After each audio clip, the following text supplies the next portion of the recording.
Kita sama seperti Tuhan Yesus. Waktu itu belum jadi Tuhan ya, masih jadi manusia ya. Waktu itu belum jadi Tuhan ya, masih jadi manusia ya. Waktu itu belum jadi Tuhan ya, masih jadi manusia ya. Dia tahu ketika aku mulai besar dan aku mulai suka sama si A. Karena cewek-cewek Yahudi itu cantik. Salutnya siapa? Gal Gadot. Nah, apakah Tuhan gak merasakan ketika dia di umur seperti kalian dan Tuhan Yesus waktu itu masih berkata sama temennya, "Weh bro, cakep tuh." Kira-kira gitu gak? Belum tentu ya, belum tentu ya. Tapi dia tahu mana yang cantik, mana yang kurang. Mana yang cantik, mana yang kurang.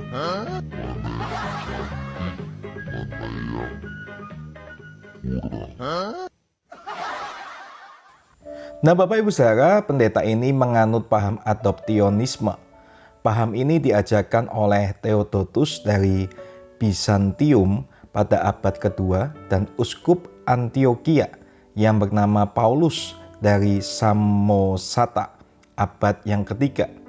Paham ini mengajarkan bahwa Kristus adalah putra Allah karena diadopsi atau diangkat anak dan bukan karena kodratnya memang Allah. Menurut paham ini, Kristus atau Yesus adalah manusia yang di dalamnya Sang Sabda turun dalam tingkatan yang tertinggi melalui karunia Roh Kudus, sehingga menjadikannya anak Allah.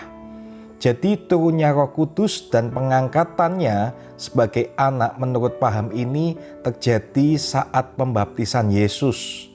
Paham ini juga diyakini oleh kaum Ebionit, yaitu sekte Kristen Yahudi abad yang kedua. Menurut mereka, Sang Sabda dan Roh Kudus bukanlah pribadi, melainkan hanya sifat-sifat atau kekuatan Tuhan. Paham ini menolak misteri Trinitas dan inkarnasi dan menunjukkan pengaruh yang kuat akan ajaran agama Yahudi. Paham ini dinyatakan sesat di akhir pada abad kedua dan ditolak oleh Konsili Nisea I. Namun di abad yang kelima, prinsip ajaran adoptionisme ini kembali mencuat dalam ajaran sesat Nestorianisme.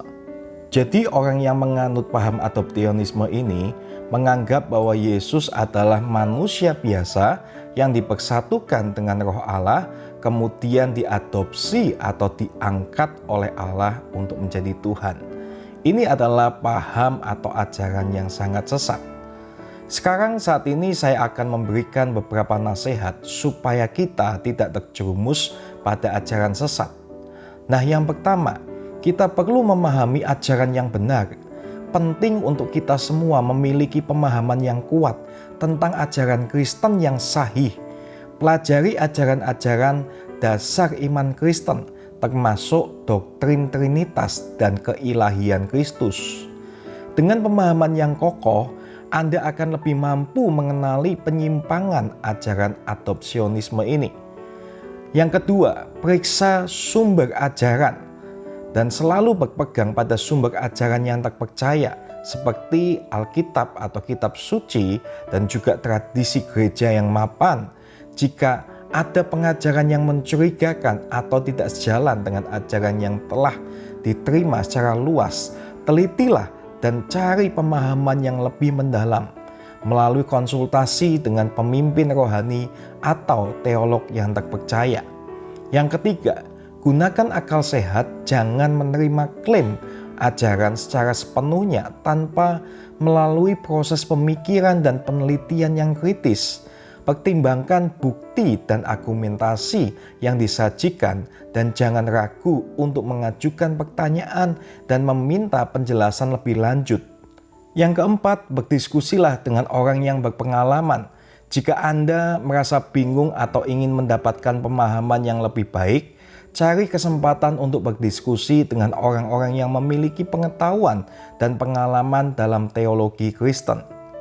Mengajukan pertanyaan dan mendapatkan pandangan mereka dapat membantu Anda dalam memahami dan mengidentifikasi ajaran yang sesat.